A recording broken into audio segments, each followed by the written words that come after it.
Chapter 13. I had a bad experience with a similar product. Objections.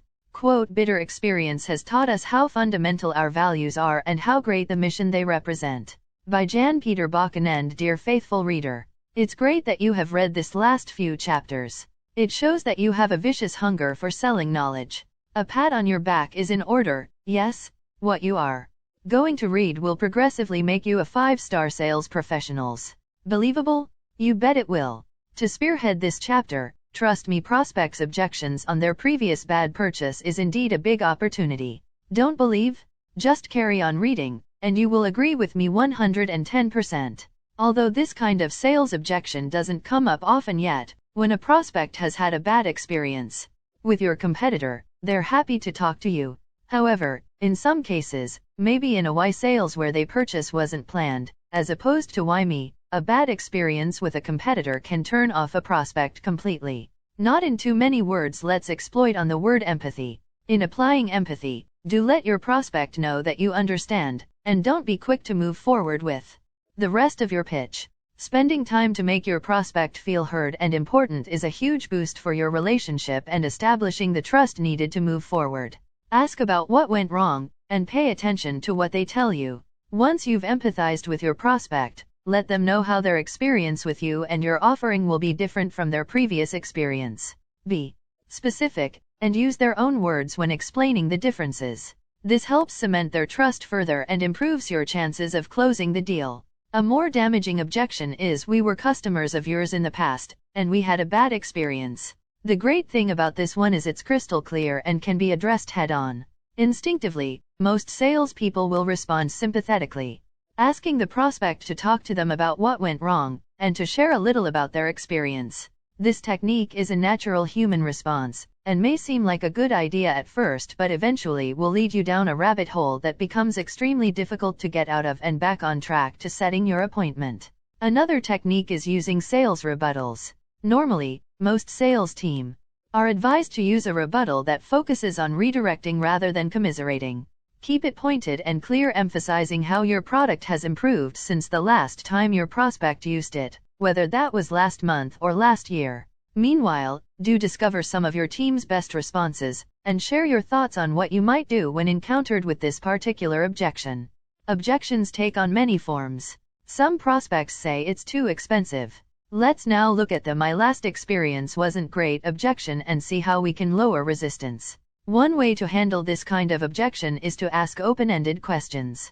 First, the fact that your prospect is sitting there in front of you despite their lousy experience means that they're still open to the idea of doing business. If not, your potential client wouldn't be there. Second, it's imperative that you seize this moment to ask open questions and figure out why the previous experience got derailed. Ultimately, the client is in control of telling you the truth. If you keep asking questions, and if the prospect has come to you in good faith, eventually they will tell you what happened with the previous rep. What can go wrong between a rep and a prospect? Even if your prospect has had a previous bad experience, he or she is still willing to meet with you. So, make the most of it. Though they might have their guard up, keep digging until you expose the reasons why their previous relationship went sour. These could be many factors such as inconsistent communication, lack of results due to unspecified goals, disagreement over pricing, and lastly, an unclear objectives and expectations. Many things can throw off a relationship, and so honesty coupled with clear expectations are essential. Additionally, we must give due consideration of the importance of a specific plan. True? Jokes aside, you ask, why? Answer: do recall the reasons for a relationship going sour, as listed above, are all connected. For example, pricing.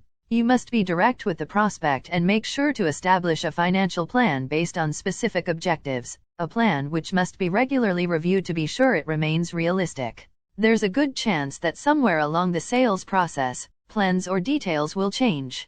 Maintain regular conversations, continue to be direct and forthcoming concerning pricing, and keep aiming for specific objectives. The results will be positive as the client will be better off due to your honesty. Yet one other reason for such objection may be hidden in the common saying, "It's not me, it's you." You better believe it. Everyone has had a bad experience with a rep at least once.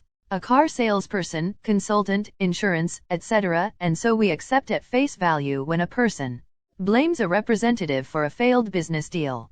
However, your client may be the person at fault and may try manipulating or take advantage of you the same way they did with the previous rep. They may have unreasonable expectations of you. If, after a detailed and honest deliberation, the client gives you a $10,000 budget, the client can't turn around at the end of the process and expect $1 million results. Again, trust me, asking open-ended questions at the prospecting stage is paramount, not only for the client's sake but for your sake as well. If you're not able to recognize an unsatisfiable client, you're inserting yourself in the same situation that the previous rep did. Don't take the job just because they are offering it. If you have a full sales funnel, you have the option of walking away from what can be a bad experience. On the other hand, we should also wonder, how can you lower a prospect's resistance hidden in the objection of bad experience? In truth, once you've determined that you want to enter a business relationship with the prospect, you must now go about lowering their resistance. This will reduce the impact of the bad experience. Objection. The worst approach is to argue with the prospect. You can only lower the wall of resistance by agreeing with the prospect's point of view. Let the prospect know that you've also dealt with an inefficient salesperson. Tell them that to avoid recreating the experience, you're going to be asking many questions to determine if you are the right fit for their business needs. Asking questions will promote an environment of trust and respect. All in all, you don't need a rocket scientist to see how this solution can indeed solve the bad purchase objection. Get my drift?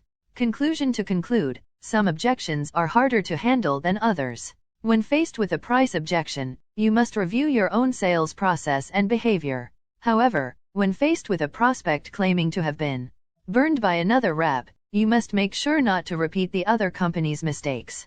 To wrap up this chapter, do remember to have regular conversations with your client to make sure their expectations remain realistic throughout the whole sales process. Take note again that unless you ask many questions, you can only assume to know your client, and that never ends well. End of chapter.